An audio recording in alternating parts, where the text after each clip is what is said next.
Bismillahirrahmanirrahim. Welcome to all of you and welcome to dear participants in PPSC FPSC 100 marks paper preparation and educators preparation. Dear participant, ये याद रखिएगा different types of post में जो कभी भी इससे पहले किसी एक आध पेपर के अंदर अपीयर हुए हैं या फिर फ्रेश भी हैं, वो जो फ्रेश लोग हैं वो प्रीवियस पेपर्स जो हैं, जो पास्ट पेपर्स हैं, उनको स्टडी करके, या जो एक्सपीरियंस्ड हैं यानी कि जिन्होंने इससे पहले किसी भी टाइप के पेपर की अटेम्प्ट ली है, तो एक बात शायद वो जान चुके होंगे बहुत अच्छे तरीके से कि जितने भी पेपर्स आ रहे होते हैं एफपीएससी के, पीपीएससी के या एनटीएस के, उन तमाम के अंदर एक खास पोर्शन एक ऐसा होता है जो कि हर पेपर का पार्ट होता है। और बहुत सारी पोस्ट लाइक जिस तरह भी आने वाली हैं, बल्कि अब तो वैकेंसीज आई भी हुई हैं, जैसे एएसएफ के अंदर आई हैं, एयरपोर्ट सिक्योरिटी फोर्सेस के अंदर आई हैं, या फिर पीपीएससी के थ्रू असिस्टेंट डायरेक्टर्स की पोस्ट आती हैं, 100 मार्क्स में असिस्टेंट्स की पोस्ट आती हैं 16 ग्रेड के अंदर, 17 की बहुत सारी पोस्ट आती हैं जो जनरल, जिसमें होता है कि 100 मार्क्स जो है वो एबिलिटी बेस्ड जो है ना वो क्वेश्चंस होते हैं। उन तमाम को हम अच्छे तरीके से प्रिपेयर कर लेंगे इस सेशन के अंदर। यानी कि आप लोगों का मेन कंसर्न अगर एजुकेटर भी रहेगा, तो इस एजुकेटर प्रिपरेशन के ही चक्कर में इसी दौरान हम उन तमाम चीजों को भी, जो कि किसी भी टाइप के पीपीएससी और एफपीएससी के अंदर 100 मार्क्स के पेपर के अंदर जो भी एमसीक्यूज होते हैं, इंशाल्लाह आफ्टर दैट सेशन आप लोग फुल इक्विप्ड होंगे उन तमाम चीजों को करने के लिए भी। हाँ, डिफरेंस सिर्फ इतना होगा कि आप लोगों ने काइंडली बेटे इस चीज का ख्याल रखना है कि जो आप लोगों को डाटा प्रोवाइड किया जाए, जो आप लोग प्रिपरेशन करें, ऑब्वियसली उसको टेस्ट, चूंकि हम साथ साथ लेंगे, टेस्ट भी लेंगे, तो टेस्ट की पीडीएफ आप जनरेट किया करेंगे बाद में। ठीक है, ऑनलाइन टेस्ट होता है, वो एट द स्पॉट आपका रिजल्ट भी आएगा। और लेकिन आप लोग फिर भी उस डाटा को सेव रखेंगे टिल एंड। और बल्कि टिल एंड क्या, मैं ये कहता हूँ कि फॉर लाइफ सेव रखिएगा उसको अपनी पीडीएफ ड्राइव के अंदर, जो सॉरी जीमेल ड्राइव है उसके अंदर अपने पास रखिएगा, हर टाइप की जो पीडीएफ है उनको, सो दैट कि आप लोग जब एक बार ये काम कर चुके हों तो आप लोगों को बार बार इस चीज के ऊपर सोचना ना पड़े, इस चीज के ऊपर फोकस ना करना पड़े कि हम जो है अब एक पोस्ट के लिए प्रिपेयर कर रहे हैं अपने आप को, तो नेक्स्ट जो है फर्दर फिर दोबारा से किसी दूसरी पोस्ट के लिए अपने आप को प्रिपेयर करना पड़ेगा।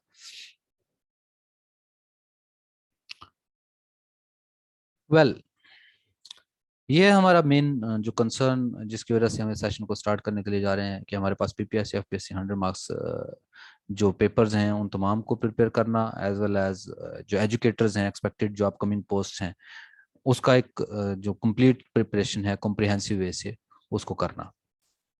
फर्स्ट ऑफ ऑल मैं अपने आप को इंट्रोड्यूस करवा देता हूँ आप लोगों को। Mohammad Suhail Aslam Rao, I am lecturer and PhD scholar, currently working as lecturer in mathematics, as well as I'm working as district subject coordinator HED training wing में, obviously aptitude trainer, different types of NTS PPSC FPSC exams की different जो है वो workshops, different preparatory sessions को conduct किया है, और अल्हम्दुलिल्लाह lot of students are there।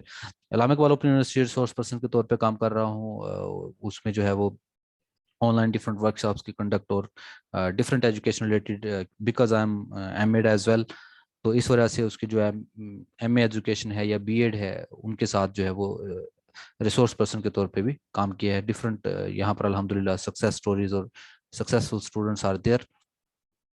Here is the short timeline.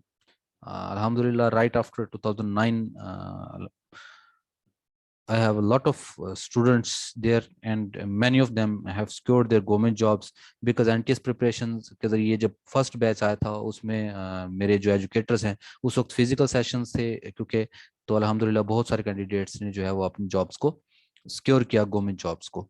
अब जब से ये कोविड सिचुएशन आई है तो उसके बाद अल्हम्दुलिल्लाह जो लेक्चरशिप है उसके अंदर भी बहुत सारे जो कैंडिडेट्स हैं उन्होंने रिटन टेस्ट को क्वालिफाई किया। ठीक है, 3 of them made their successes till final milestone। Okay, आज का जो हमारा कंसर्न रहेगा उसके अंदर एफपीएससी पीपीएससी और उसका जो सिलेबस है उसके बारे में बात होगी, कि जो हम इसको क्रैक कर रहे होते हैं, जो इसके तक पहुंचना है सिलेबस तक, वो सिनेरियो क्या है, और दूसरा जो इसका एजुकेटर का सिलेबस है वो क्या चीज होगी, मतलब इसका जो एजुकेटर का सिलेबस रहेगा अ, वो क्या है हमारे पास। अच्छा, एजुकेटर का भी जो सिलेबस रहेगा ना, तो इन दोनों की जो अप्रोच है उसको मैं अभी आप लोगों को बताऊंगा कि जो जनरल पोस्ट है उसके लिए फिर ये कैसे आप लोगों को काम देगा।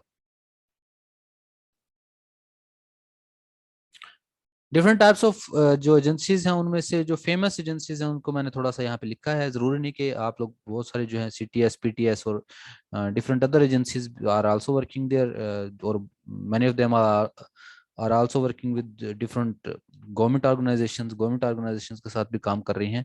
तो इस वजह से नॉट स्पेसिफिकली टू दिस, बल्कि यूं कह लें कि बहुत सारी जो है वो गवर्नमेंट डिपार्टमेंट के साथ और टेस्टिंग एजेंसीज भी काम कर रही हैं, लेकिन उनमें से जो फेमस हैं they are PPSC, FPSC and NTS। अच्छा, दो तरह की रिक्रूटमेंट्स होती हैं, PPSC हो चाहे वो FPSC हो। अगर आप लोगों को पता हो कि उसके अंदर, अगर मैं बात करूं यहाँ पे, मैं इसको थोड़ा सा लिखता हूँ कि अगर मैं बात कर रहा हूँ ना PPSC की, तो PPSC के अंदर याद रखें कि PPSC के अंदर दो तरह की होती हैं। एक इसका जो कम्पेटिटिव एग्जाम है जिसको PMS बोलते हैं, ये इसका मुकाबले का इम्तिहान भी कहते हैं, जो कि प्रोविंशियल लेवल पे होता है। और एक होती है जनरल रिक्रूटमेंट्स, एक होती हैं जनरल रिक्रूटमेंट्स। अच्छा, हमारा जो कंसर्न रहेगा ना वो इस जनरल रिक्रूटमेंट पे है कि अदर देन PMS जितने भी टाइप ऑफ एग्जाम्स हैं, उन तमाम के लिए अल्हम्दुलिल्लाह all of you will be fully equipped. और इस प्रिपरेशन के दौरान आपको ये भी बता दूं कि जो PMS का जनरल एबिलिटी का एक यानी कि जनरल साइंस एंड एबिलिटी का जो पेपर है 100 मार्क्स का, वो उसके लिए भी आप लोग फुली प्रिपेयर हो जाएंगे जब आप इसको एंड करेंगे। Same is the case for another FPSC case, कि FPSC का जो कम्पिटिटिव एग्जाम है उसको आप लोग CSS का नाम देते हैं, और उसके अलावा जो बाकी रिक्रूटमेंट होती हैं वो जनरल रिक्रूटमेंट्स हैं। तो उसके भी हम मेन फोकस जो रहेगा वो हमारा जनरल रिक्रूटमेंट्स पे रहेगा, ठीक है ना। और जो भी कैंडिडेट्स हैं FPSC PPSC के, कैसे काम करता है, इसके नंबर ऑफ चांसेस कैसे हैं, इसके ऊपर मेरे चैनल के ऊपर there are lot of videos there, जिनके अंदर मैंने कम्प्लीटली फुल, जिस तरह कहने के एक्सप्लेनेशन के साथ ये बात बताई हुई है कि कैसे आपका चांस अवेल्ड है और कब आपका चांस अवेल्ड नहीं है। मतलब कितने आपके चांस बचे हुए हैं उसका आप लोग खुद भी अंदाजा लगा सकते हैं उन गाइडलाइंस को पढ़ के, या जो भी मेरी वीडियोस हैं डिफरेंट, उनको स्टडी करके आप लोग ये देख सकते हैं कि आपके कितने चांस जो हैं वो बाकी हैं, आप किस किस पोस्ट के लिए अप्लाई कर सकते हैं। Okay, now moving towards our next goal, के जब हम देख रहे हैं कि जो जनरल रिक्रूटमेंट्स हैं, तो उनका जो सिलेबस होता है ना तमाम टाइप की जनरल रिक्रूटमेंट्स का, उसमें किसी में 20%, किसी में 50%, किसी में 80% ये कहा जाता है कि क्वालिफिकेशन रिलेटेड जो है वो सिलेबस होगा। और बाकी जो है ना, बाकी उसके साथ लिखा होता है एंड 20% या 50% या 80% क्या होगा उसमें, इंग्लिश होगी, बेसिक मैथ्स होगी, साइंस होगी, इस्लामिक स्टडीज होगी, उर्दू होगी, कंप्यूटर है, पाकिस्तान अफेयर्स है, करंट अफेयर्स है। अभी याद रखिए, इतने सारे सब्जेक्ट्स को अगर आप लोग एक बार देख लेना, इनके जब नाम देखते हैं तो हम ये शायद हमारे ऊपर खौफ भी एक तारी होता होगा ऑब्वियसली, कि जब हम बात कर रहे हैं एक चीज की कि इंग्लिश है, तो इंग्लिश तो लेक्चरर इंग्लिश वाले ने जो प्रिपेयर करनी है, कितना सारा उसका जो सिलेबस है, लिटरेचर है प्रॉपर, उसकी जो लिंग्विस्टिक्स के अंदर बहुत सारी चीजें हैं जो मौजूद हैं। तो क्या इसी प्रोसेस को कंटिन्यू करना है हमने? नो, हमने क्या प्रोसेस कंटिन्यू करना है? इंग्लिश का एक प्रॉपर जो है ना प्रेस्क्राइब्ड सिलेबस है, एक खास कंटेंट है दिया हुआ उसने खुद से, कि ये कंटेंट है, इसको फॉलो करना है। वो कंटेंट में लास्ट में आप लोगों के साथ इस वीडियो के एंड पे जो है ना वो शेयर करूंगा, आप लोगों को दिखाऊंगा कि वो एक कंटेंट है, उसी को फॉलो करके इंशाल्लाह हम इन सारी चीजों, बेसिक मैथ्स है, अब मैथ्स तो इटसेल्फ एक बहुत ब्रॉड सब्जेक्ट है, ठीक है ना। तो फिर उसके अंदर हमें पता चलता है कि हम जो रेशियोज, प्रोपोर्शंस या age problem, different type of percentages जो हैं, इन चीजों को हमने डिस्कस करना होता है, ठीक है ना। यानी कि इसकी एक प्रॉपर डोमेन है, जिस डोमेन में रह के आपने इस चीज को प्रिपेयर करना है। क्योंकि बाज़ औक़ात ऐसा होता है कि हम बहुत ज्यादा, एक बुक है कोई भी पकड़ ली, उसमें इररिलेवेंट मटेरियल बहुत ज्यादा दिया हुआ है, बहुत दूर पार की चीजें दे रखी है, हम सारे उस पे टाइम, सारा टाइम उसके ऊपर वेस्ट कर देते हैं। उसके बाद हमें पता चलता है कि जो चीजें हम कर रहे थे उनका तो हमारे इस मेन जो एरिया से जो है ना ताल्लुक ही कोई नहीं था। तो ऐसा बिल्कुल भी नहीं होना चाहिए, ऐसा हमने ना करना है। इस डोमेन के अंदर रहते हुए इन्हीं चीजों को हमने प्रिपेयर करना है। अच्छा, अब एजुकेटर्स के लिए आज थोड़ा सा आ जाता हूँ। अब वो जो पोस्ट है उनका जो जनरल रिक्रूटमेंट है उसका जो सिलेबस था वो सारा, अब उस सारे का एजुकेटर के साथ क्या ताल्लुक है, या जो मैं बात क्लेम कर रहा हूँ कि हम जब कर रहे होंगे इसको प्रिपेयर करेंगे, तो आप लोग फुल्ली इक्विप्ड होंगे उन तमाम पोस्ट के सिलेबस के लिए भी। तो पहली बात है, एजुकेटर को थोड़ा सा इंट्रोडक्शन दे देते हैं। तो इसके अंदर 3 डिफरेंट स्टेजेस होती हैं, 14, 15 और 16 ग्रेड की। 16 ग्रेड में 3 डिफरेंट कैटेगरीज हैं, साइंस, आर्ट्स और कंप्यूटर साइंस। अब मैं बता दूंगा ये फर्दर कि इसमें कौन कौन लोग अप्लाई कर सकते हैं। कंप्यूटर साइंस में कंप्यूटर आईटी वाले लोग ही अप्लाई कर सकते हैं। साइंस और आर्ट्स की कैटेगराइजेशन जो है ना वो मैं आप लोगों को बता दूंगा, क्योंकि मेन फोकस हमारा इन 2 चीजों पर रहेगा। इसी तरीके से 15 की जो पोस्ट है उसके अंदर भी साइंस, आर्ट्स, कंप्यूटर साइंस के साथ अरेबिक, पीटी और डीएम। पीटी फिजिकल एजुकेशन वाले लोग अप्लाई कर सकते हैं, डीएम पे ड्राइंग मास्टर वाले लोग यानी कि फाइन आर्ट्स वाले लोग अप्लाई कर सकते हैं, अरेबिक पे जो शहादतुल आलमिया है या जो एम ए अरेबिक वाले जो लोग हैं वो अप्लाई कर सकते हैं।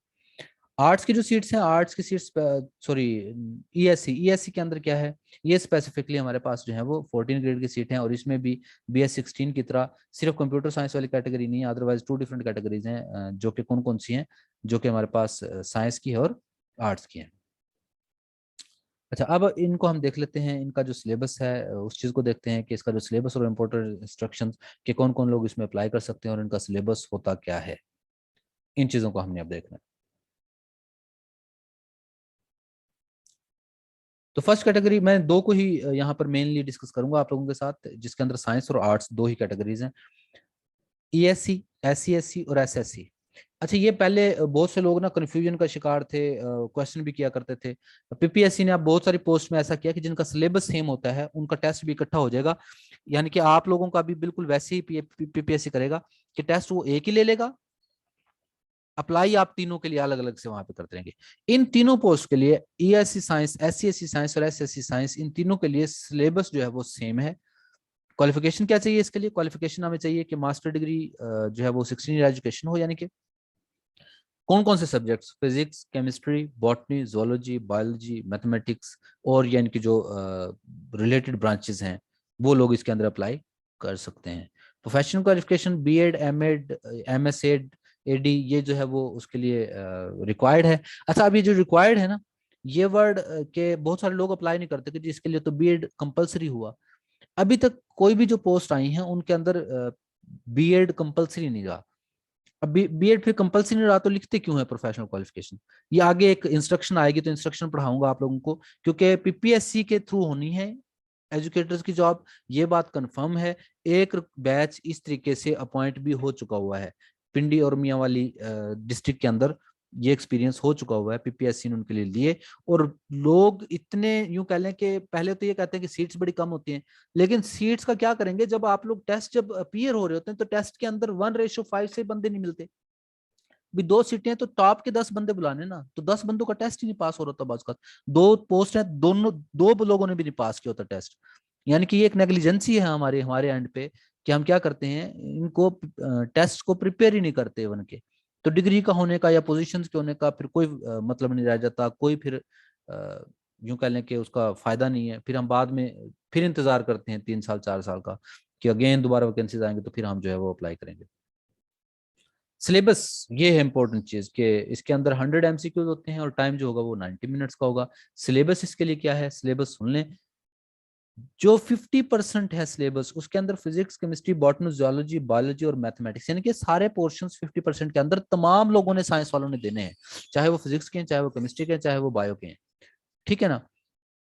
अच्छा, दूसरी बात, जीके जो पोर्शन है, general knowledge, general knowledge portion, उसके अंदर क्या चीजें हैं, यही जो मैंने अब आपको पहले लिखवाई थी कि जो जनरल पोस्ट के अंदर सिलेबस होता है, जिसमें Pakistan studies, current affairs, Islamic studies, geography, basic math, English, Urdu, everyday science और कंप्यूटर साइंस, तो ये सारी जो चीजें हैं ये 50% में और 50% में जो सब्जेक्ट रिलेटेड है, बाकी तमाम सब्जेक्ट्स हैं। अच्छा, अब देखें, आपने जब भी एजुकेटर का प्रिपेयर करना है ना तो ये 50% तैयार करनी है आपने। तो एजुकेटर के लिए तैयारी कर रहे हैं तो 50% सिलेबस हुआ, बाकी जनरल पोस्ट अगर आ जाएगी तो 100% यही है सिलेबस सारा। इसका मतलब सिलेबस तो आप लोगों को एक ही बार प्रिपेयर करना है सारे का। अगर अच्छे तरीके से उसको एक बार प्रिपेयर कर लेंगे तो फिर कोई इशू नहीं है। ठीक है ना? तो अच्छा, B.Ed जिस मर्जी यूनिवर्सिटी से कर लें, कोई इशू नहीं है, ये कैंडिडेट ने क्वेश्चन किया है, लास्ट में आपको टाइम दूंगा इंशाल्लाह। ESC arts, SSC arts, SCSC arts, इन तमाम के लिए जो लोग अप्लाई कर सकते हैं वो कौन कौन से सब्जेक्ट्स हैं, उनके अंदर आ जाते हैं जिन्होंने मास्टर्स किया हो उर्दू, इंग्लिश, पाक studies, psychology, Islamic studies, political science, history, geography, stats, home economics, education and their related branches. तो ये लोग अप्लाई कर सकते हैं उस पर, सिर्फ बीएड एमएड इसके साथ होना चाहिए, ये मैं आगे चुके अभी बताऊंगा आप लोगों को। अच्छा, अब इनका सिलेबस क्या है, देखें कितने मजे की चीज है कि जैसे जनरल रिक्रूटमेंट का जो सिलेबस होता है ना, जो असिस्टेंट पोस्ट, एक असिस्टेंट पोस्ट आती है, अभी भी आई हुई थी उनके जो वैकेंसीज, उन तमाम का सिलेबस, और SSC educators, ESC, SC, SC, इनका जो एजुकेटर का जो सिलेबस है वो सेम है।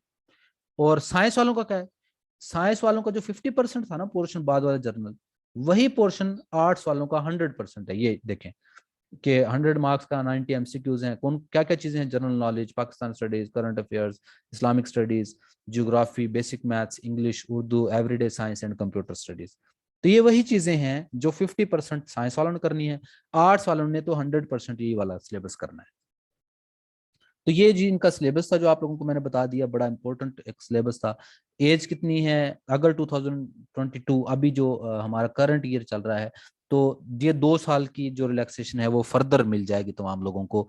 ये पहले की रिलैक्सेशन है जो एजुकेटर्स के लिए होती हैं कि 35 ईयर मेल के लिए और 38 ईयर फीमेल के लिए, लेकिन इन 2 सालों के लिए, इस साल के लिए 2022 के लिए एक स्पेशल ऑफर कह लें चल रही है ड्यू टू कोविड, कि 2 ईयर जो है वो जनरल एज रिलैक्सेशन जो है वो फर्दर जो है वो दी जाएगी। ओके, फिर मेल स्कूल्स के लिए मेल लोग अप्लाई कर सकते हैं, फीमेल के लिए फीमेल अप्लाई कर सकते हैं। फर्दर जो है ट्रांसजेंडर के, मेल ट्रांसजेंडर जो है मेल के लिए, फीमेल ट्रांसजेंडर जो है वो फीमेल स्कूल्स के लिए अप्लाई कर सकते हैं।